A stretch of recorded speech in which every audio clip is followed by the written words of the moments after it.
Bismillah ar-Rahman ar-Rahim. Monsieur le Président, je vais être honnête avec vous, comme je l'ai toujours été.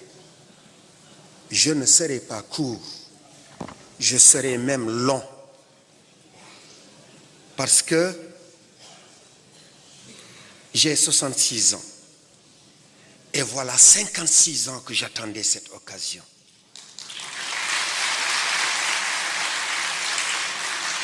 Dieu merci, cette occasion m'est offerte aujourd'hui. 56 ans que je suis en train de ruminer, depuis l'âge de 10 ans, je vois ce qui se passe dans mon pays. Je vois beaucoup de choses, même étant gamin, qui m'écœuraient. Et mon rêve, c'était de les voir un jour guéris, de les voir un jour disparus totalement. Alors, c'est aujourd'hui que j'ai l'occasion, Monsieur le Président, devant vous et devant cette auguste assemblée, et peut-être que ce sera ma dernière fois, de vous dire ce que j'avais dans le cœur. Permettez-moi, je serai long et certainement j'abuserai de votre confiance, de votre patience.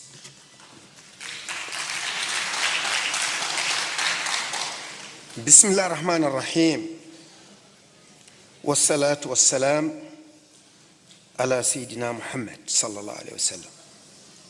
Monsieur le Président de la République, Mesdames, Messieurs, chers compatriotes, honorables invités, le Parti mauritanien du concret Arc-en-Ciel, par ma voix, est honoré d'être représenté dans cet hémicycle pour prendre part au dialogue national. Un dialogue que nous souhaitons, je devais dire que nous souhaitions de tout cœur pour qu'il porte ses fruits dans l'intérêt bien compris de tous les Mauritaniens.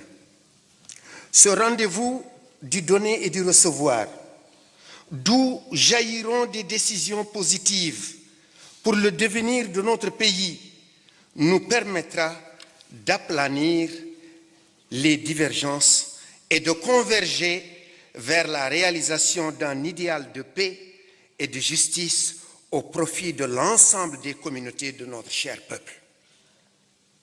L'engagement du Parti mauritanien du concret, Arc-en-Ciel, dans ce dialogue découle d'une conviction profonde selon laquelle cette approche civilisée et pacifique est la seule voie du salut pour notre pays. Une voie qui contraste avec la politique de la chaise vide qui n'a fait recette nulle part.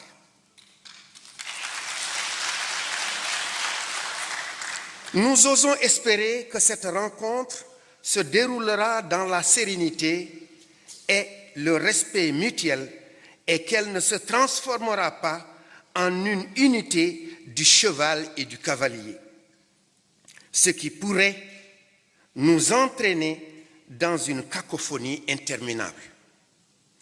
Notre parti, qui se situe à égale distance des autres formations politiques, se donne comme priorité de réconcilier tous les Mauritaniens avec eux-mêmes. Cet objectif noble, nous y tenons comme un sacerdoce et nous nous emploierons à le réaliser en usant de tous les moyens possibles.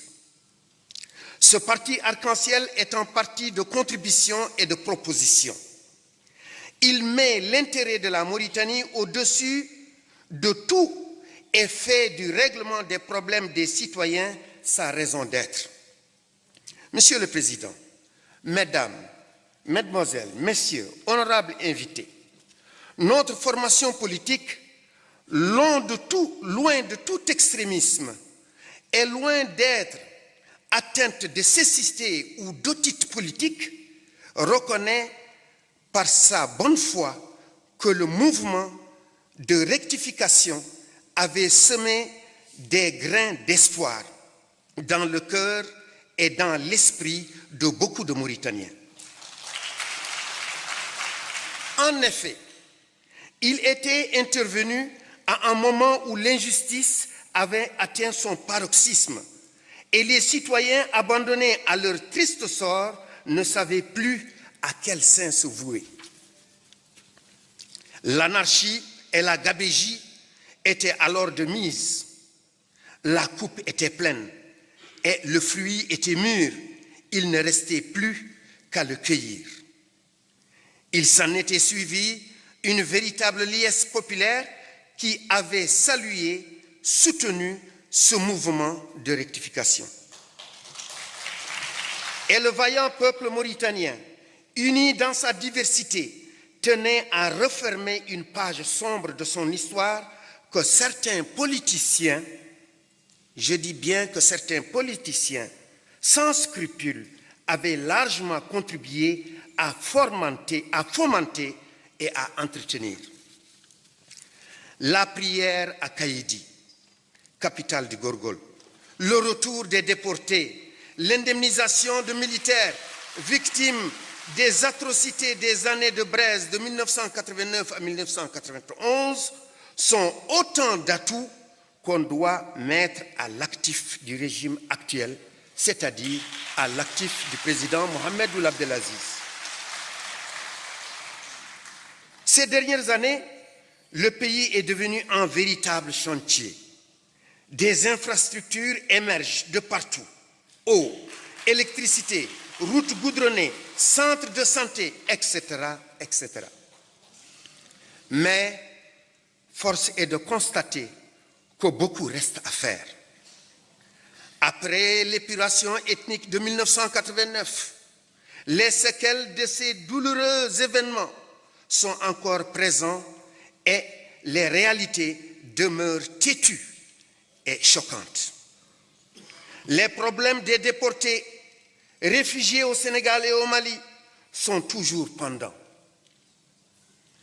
Et beaucoup parmi ces victimes de la bêtise humaine sont aujourd'hui des réfugiés chez eux, dans leur propre pays, ne récupérant ni leur maison, ni leurs terres, alors que certains de leurs compatriotes détiennent leurs biens au vu et au su de tous.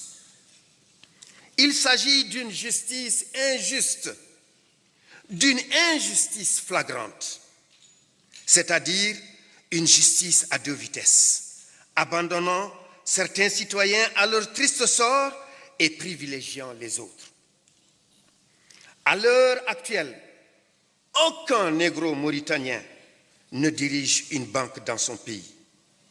Et pourtant, ce n'est pas faute de compétences. Des expertises d'une rare qualité sont légion.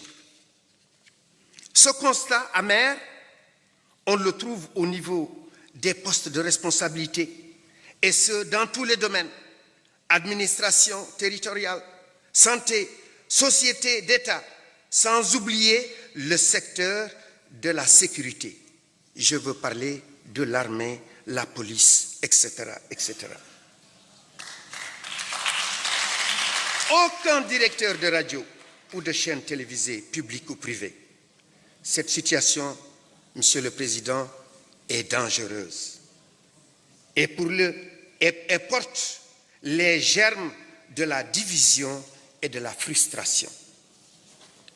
Le moment est venu de procéder à une réparation équitable des postes de responsabilité sur la base de l'homme qu'il faut à la place qu'il faut. Il y va de l'intérêt national et du renforcement de la cohésion sociale. L'agence d'État civil rend la vie dure aux négro-mauritaniens qui rencontrent des difficultés énormes pour acquérir leur nationalité et leurs pièces d'état civil. L'occupation illégale des terres de la vallée est en violation flagrante des droits de l'homme qui reconnaissent la propriété privée. C'est là une entorse aux droits coutumiers. N'est-ce pas ça qui a poussé la Cour pénale internationale de considérer désormais que la dépossession des terres, la confiscation des terres est un crime contre l'humanité. L'enseignement de la langue arabe est un élément important dans la cohésion sociale, d'autant plus que tous les Mauritaniens se partagent l'islam, notre sainte religion. Il serait par ailleurs plus judicieux de promouvoir nos langues nationales, Hassania, Pulaar, Soninké et Wolof. J'aurais souhaité aussi y ajouter Bambara, parce qu'il y en a en Mauritanie. En attendant l'émancipation de ces langues nationales, nous vous proposons le maintien de la langue française pour une période donnée. La politique de lutte contre la gabegie doit être poursuivie pour assainir nos finances publiques. Comment peut-on comprendre qu'une minorité d'individus s'accapare des biens du peuple et se retranche dans leur villa de super luxe qui poussent ça et là comme des champignons, alors qu'une bonne partie du peuple mauritanien ne dispose même pas du minimum requis? Monsieur le Président, Mesdames, Mesdemoiselles, Messieurs les invités, l'histoire nous apprend que les nombreux conflits qui ont émaillé la planète finissent toujours par amener les différents protagonistes à se retrouver autour d'une table de négociation. Pourquoi alors ne pas commencer par là? Et c'est ce que nous faisons aujourd'hui. Et voilà pourquoi Arc-en-Ciel a foi au dialogue. Voilà pourquoi Arc-en-Ciel s'est dépensé entièrement pour que le dialogue réussisse. C'est que la loi de la passion a fini par triompher sur la raison si les gens utilisent l'autre méthode. On ne peut nullement refermer les pages d'un livre sans les avoir lues, sinon les cicatrices encore à fleur de peau referont surface et le pays tout entier sera assis sur un volcan dans l'intérêt des pyromanes prêts à attiser le feu.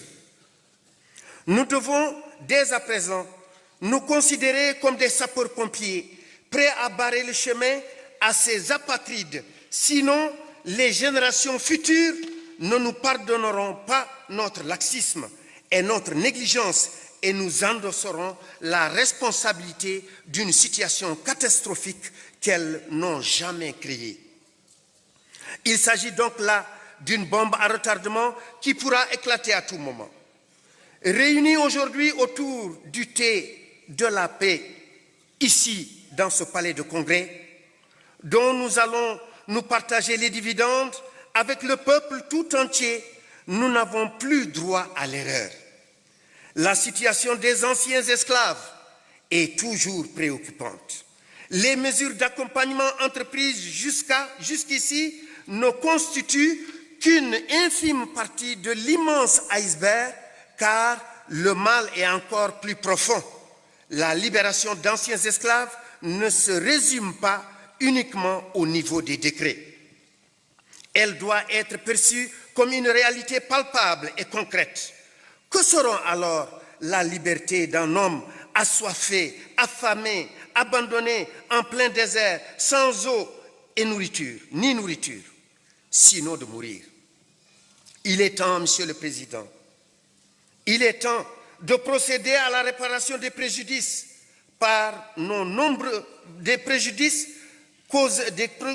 subis par nos nombreux compatriotes, toutes races confondues.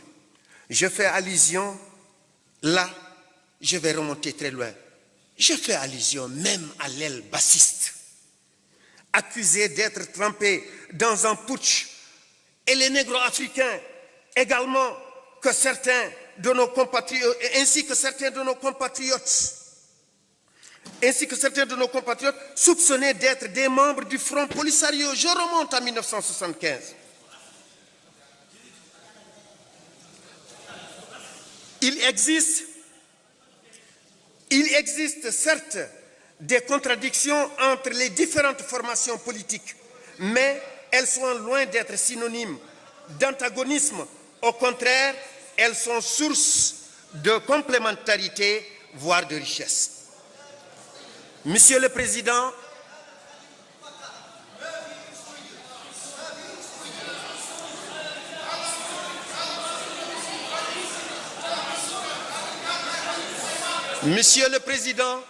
je comprends l'énervement de mes frères. Monsieur le Président, Mesdames, Mesdemoiselles et Messieurs, chers compatriotes, honorables invités, les traitements inhumains et dégradants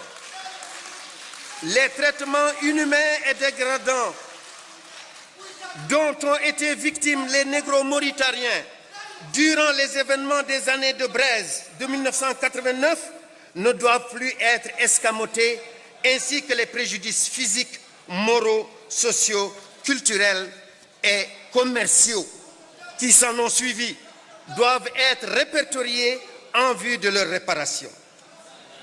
Pour ce qui est des préjudices physiques, il y a des châtiments corporels qui ont conduit au handicap à vie, à la mort, aux étrangers, aux dérangés mentaux. Ce sont là autant d'exactions dont les victimes ou ayant droit réclament justice et la réparation des sévices subis. S'agissant des préjudices moraux, des familles entières furent déshabillées nues face à un frère, à un père, à une mère, à une sœur, voire même un beau-frère, un beau-fils, une belle-sœur, avant d'être torturés et expulsés au Sénégal. Monsieur le Président, je l'avais dit, je n'ai pas fini mon intervention, mais je n'aime pas abuser de votre discours. Je vous ferai parvenir mon intervention. Je vous remercie de votre patience. Je vous remercie de votre compréhension. Ce n'est qu'ainsi, en ayant un président patient, un leader patient, qu'on peut redresser la Mauritanie. Et cette fois-ci, on redressera la Mauritanie. Je vous remercie.